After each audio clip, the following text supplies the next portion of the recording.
ဒီရုပ်ရှင်ကိုရိုက်တဲ့ရွယ်ချက်ကငါတို့ Valentine's Day နေ့မှာပတ်စံရှာကြမယ်ဒီလိုပတ်စံရှာဖို့အတွက်ရုပ်ရှင်ရုံမှာအတွဲတွေအတူတူတွားကြည့်လို့ရမယ်ရုပ်ရှင်တစ်ခုရိုက်ပြီးတင်ပေးလိုက်မယ်ဒီရွယ်ချက်တတာပဲရှိ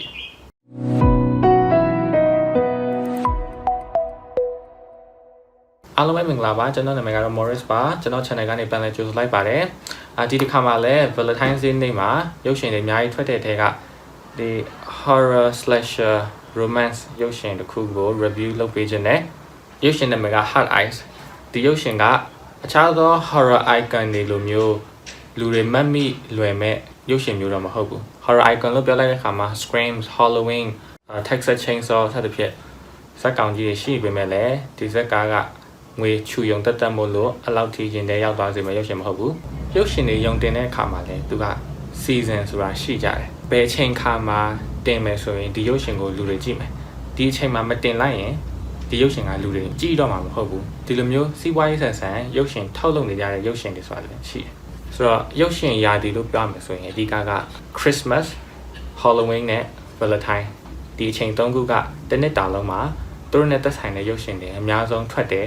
ယုံတင်ကြတဲ့အချိန်ဖြစ်တယ်ဆိုတော့ရုပ်ရှင်တွေကအမှုပညာ value တွေကိုတခြားအားစိုက်ပြီး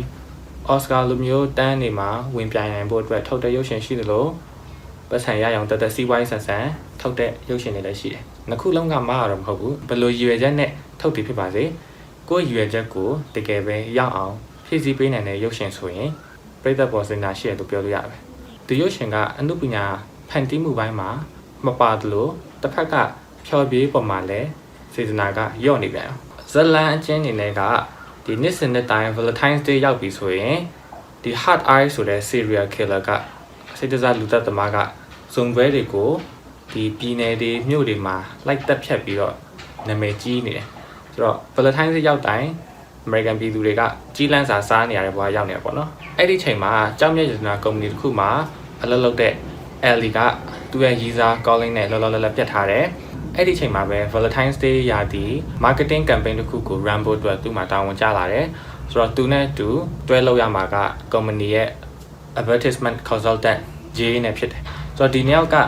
မြင်ချင်းမှာတော့မတည့်ကြဘူးဒါပေမဲ့ Hard Eyes လူသက်သမားနဲ့သူတို့ပတ်ပင်တိုးလာတဲ့အခါမှာပြင်းလွိုင်းနဲ့သူတို့ကြာဘယ်လို chemistry ရှိလာမလဲဒီ Hard Eyes လူသက်သမားကတော့ဘာလို့သူတို့ကမှရွေးပြီးတော့လိုက်တက်နေလဲဆိုတာကိုကြည့်ရမှာဖြစ်တယ်ဒီရုပ်ရှင်ကိုကြည့်ရင်လည်းပြီးခဲ့တဲ့နေ့ထဲမှာကြည့်ခဲ့ပူတဲ့ဒီ slasher ရုပ်ရှင်တစ်ခုကိုသတိရမိတယ်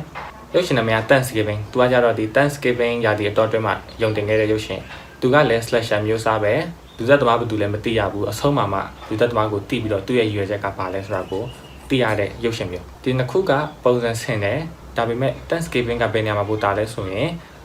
ဒီ plot story ကိုလုံးဝမလျှော့ဘဲနဲ့ mystery ဆန်ဆန်အပြည့်အဝကောင်းကောင်းလေးရေးထားပေးတယ်တစ်ဖက်မှာတော့ဒီ Hard Eyes ရုပ်ရှင်ကအတွဲတွေကြီးပြောရှိပြောတက်တက်ပြေးလွှားတယ်ဟာတာတွေဖြစ်တယ်လူသက်သမားနဲ့တိုးတယ်ဒီဟာတွေကိုပဲပတ်လည်ရိုက်ပြီးတော့ရိုက်ထားပေးတဲ့ရုပ်ရှင်မျိုးဂေါအပိုင်းတွေကိုတော့မလျှော့ထားဘူး brutal ဖြစ်အောင်ရိုက်ထားပေးတယ်ဒါပေမဲ့တစ်ဖက်မှာဒီ plot အပိုင်းကအများအားနည်းနေတော့ brutal ဖြစ်တဲ့ဟာလည်းဒါကိုခါမပြေးနိုင်ဘူးဖြစ်သွားတယ်စက်ဝင်ကန်တစ်ခုမှာဆိုရင်လူသက်သမားကဘယ်သူလဲဆိုတာကိုမြင်သာအောင် character တစ်ခုကိုမိတ်ဆက်သွားတယ်ဆိုတော့ဒီ character ကအဲ့ဒီတနေရာပြီးတော့ဇလန်ရဲ့ဘယ်နေရာမှာမှပြန်မပါလာပဲနဲ့နောက်ဆုံးလူသက်သမားကို reveal လုပ်တဲ့အချိန်မှပဲပေါ်လာတယ်နောက်ဆုံးမှဒီ character ကြီးမျက်နှာတည်းကြီးဖြစ်သွားမှာဆိုလို့ငါတို့အရှိမတော့တနေရာမှာထည့်ရင်ကောင်းသားဆိုပြီးတော့2မိနစ်စာလောက်လေး2မိနစ်တောင်မရှိဘူး10မိနစ်စာလောက်လေးပြစ်ထည့်ထားရုံပဲဖြစ်ရပါတော့ဘာမှမစီမဆိုင်ဘာမှလည်းမပတ်သက်တဲ့ character မျိုးကိုလူသက်သမားပေးလောက်ထားတာကလည်း writing ပိုင်းအားနေနေပေါ့နော်ဒီလူသက်သမားကိုreveal လုပ်တဲ့အချိန်မှာပဲမထင်ထားတဲ့ plot twist တွေတခုကိုထပ်ထည့်ပြီးတော့လို့ဝက်ဖဲအနေနဲ့ထားတာလေးကတော့တကယ်တမ်းကြီးလိုက်တဲ့အချိန်မှာသဘောကျမိသွားတယ်ဒါကိုတော့ spoiler ဖြစ်မှာဆိုလို့ပြောလို့တော့မရဘူးနောက်ပြီးဒီလူသက်သမားရဲ့ရည်ရွယ်ချက်ကိုဘာကြောင့်လူလိုက်တက်နေရလဲဘာကြောင့်အတွဲတွေကိုမှလိုက်တက်နေရလဲဆိုတော့အကြောင်းရင်းကိုဖော်ပြလိုက်တဲ့အချိန်မှာသူ့အကြောင်းရင်းကမှားတာတော့မဟုတ်ပေမဲ့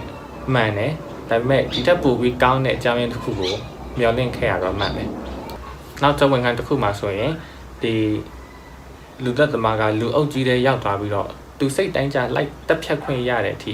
ရဲတွေတရားမှပေါ်မလာတာဘူးတော့တော်တော်လေးအံ့ဩစရာကောင်းတယ် like အရန်အလွယ်လောက်ထားတာပေါ့နော် ပြီးရင်ဒီအဓိကစက်ကောင်တယောက်က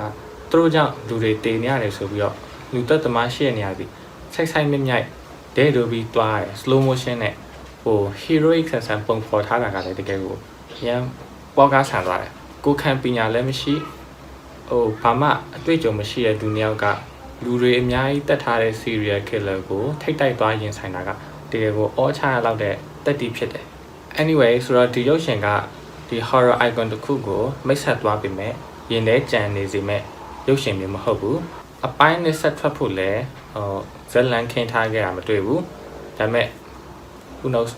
တို့ပတ်စံထပ်လို့ချင်းထပ်ပြီးတော့မရှိရဲ့နီလန်းနဲ့ဇက်ညုံကိုထပ်ရေးပြီးရုပ်ရှင်ထပ်ထုတ်နိုင်တာပဲဆိုတော့ကဒီရုပ်ရှင်ကိုပပောင်းဆုံးကနေ